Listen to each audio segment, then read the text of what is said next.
नमस्कार। आज हामी एकजना श्रोताले पठाउनु भएको हिल्मुको 5 दिने ट्रेक योजनाबारे अलि गहिरिएर कुरा गर्दैछौँ। नमस्ते।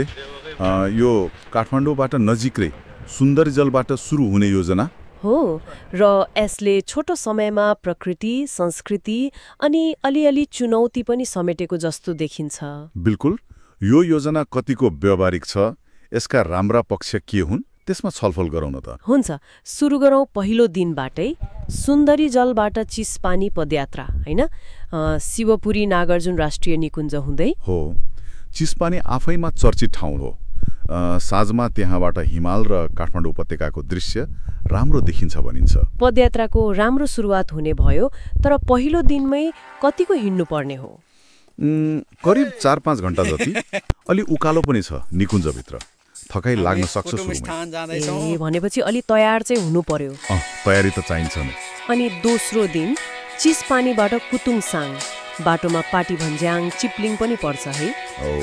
पाटी भन्ज्याङमा आराम, चिप्लिङतिर खाजा खाने योजना देखिन्छ। कुटुङसाङ पुग्दा साँझ पर्ला। कुटुङसाङमा सस्तो होमस्टे पाइन्छ भन्ने कुराले मलाई तान्यो। कस्ता हुन्छन् त्यहाँका होमस्टे? खै, होमस्टेहरू त अहिले धेरै ठाउँमा खुलेका छन्। कुतुङसाङमा पनि छन्। यसले स्थानीय अनुभव दिन्छ, सस्तो पनि पर्यो। तर सुविधा नि भरपर्दो हुन्छ त? सुविधामा एकरूपता नहुन सक्छ, हैन? सामान्य हुन्छन्, तर स्थानीयसँग घुलमिल हुन, उनीहरूको जीवनशैली बुझ्न चाहिँ राम्रो अवसर हो त नि। स्थानीय अनुभवको लागि त होमस्टे नै उत्तम।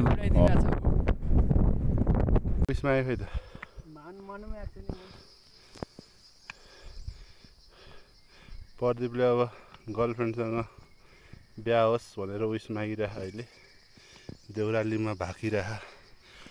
देउराली भाकेर भनेर म्युजिक पनि मैले दिइरहेको छु। यसको चाड